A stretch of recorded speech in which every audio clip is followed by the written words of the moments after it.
I was here when the police chief had the press conference and said, we have our eyes on Brian Laundrie, we know where he is, and we're not going to tell the media, but we know where he is. And then I think it was the next day that suddenly he was missing. I mean, how did that happen? Well, I think you have a situation where you're working on intelligence, you're working on the best that you have. And I think what I'll tell you is that at no time did we make, we weren't lying. We weren't trying to say something to anybody. We were holding that press conference to be transparent about what was going on. I mean, and what would be in our benefit to say that if we thought it wasn't true? No investigation's perfect. Was he under surveillance? I mean, did you have eyes on him? What I'll say to that is that we were doing everything within the law that we could with the facts and the circumstances that were at that time. Do you have any idea how he got away? What I'll say is that that is a consistent, something that we're working to figure out. As far as how we got away, I don't even know how to answer that. Well, what I mean is, if he was staying with his parents at the house, and I was out there were a lot of police outside the house a lot of the time. Why didn't you see him? I didn't see him, and I was out there. Police were out there. I mean, we've heard stories. Could he have gone out a back door? Could he have, run through a yard? I mean, do you have any idea? Yeah, no. I think certainly what the family has told us is that he drove out to the park and walked out into the woods. I think that is certainly on the table. Do you believe the family at this point? Is there reason to not believe them? Yeah.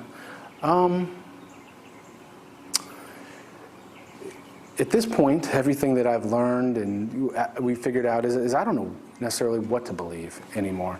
I think it's certainly possible that they're expressing what they know, but we'll see. I mean, this is an ongoing investigation that will continue to evolve. And I think you saw yesterday the family was out there helping in the search. I think, it's a sign of them trying to work with investigators. So I hope that is, the beginning to maybe more of what they know. Is there anything more you can share with the Mustang situation? Because so many people are confused that he drove in the Mustang and then his parents would go get the Mustang and bring it back without him. I mean, it doesn't really make sense in some ways. No, I agree with that. I mean, we've said from the beginning, there's a lot of oddness here, a lot of things that just didn't make sense. I mean, if your son walks out there, now they're saying on a Monday, to report that on a Friday, and then be confused on what day that was, I mean, there's a lot of things that are odd there. Based on what you do know, do police believe that Brian Laundrie is still alive? It's possible. I certainly think that it would not surprise me if he is. It wouldn't surprise me if he's not. Is it 50-50 in your mind? Do you have an inkling one way or the other? I mean, I guess if we had to put odds on it, I would say that that's probably pretty close. I think I don't want to. We've gotten in a little bit of an issue by thinking we knew something, and I just don't know that it does any good to say, oh, I think he's alive or dead. I think it's certainly possible one way or the other. So interesting to hear police say that right now. They think it's basically 50-50 whether or not Brian Laundrie is dead or alive. They were pretty forthcoming with many things in that interview. Other things they told us they couldn't talk about because of the FBI. And you have to imagine there's a lot that police know, obviously, that they're not putting out to the public. Marnie? It struck me, Brian, he just said a lot of oddness. I mean, you can clearly tell in his hesitation to even answer your questions, he's thinking about what he can share, but clearly just a lot of holes that we all agree just don't add up at this point.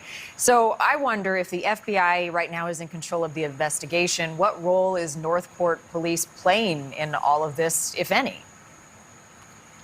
Yeah, that's a good question. So the FBI is definitely in control. They are the lead agency. They're controlling everything. I asked that question today, and I was told that Northport PD does have a seat at the table. That's how they described it. And I can tell you, at least here in Northport, and with the search at the reserve, it is mostly Northport police officers who are out there actually conducting the search, obviously, though, under the command of the FBI. What's happening with that search today? Were you able to get out there? Were they as busy as they were in the last day?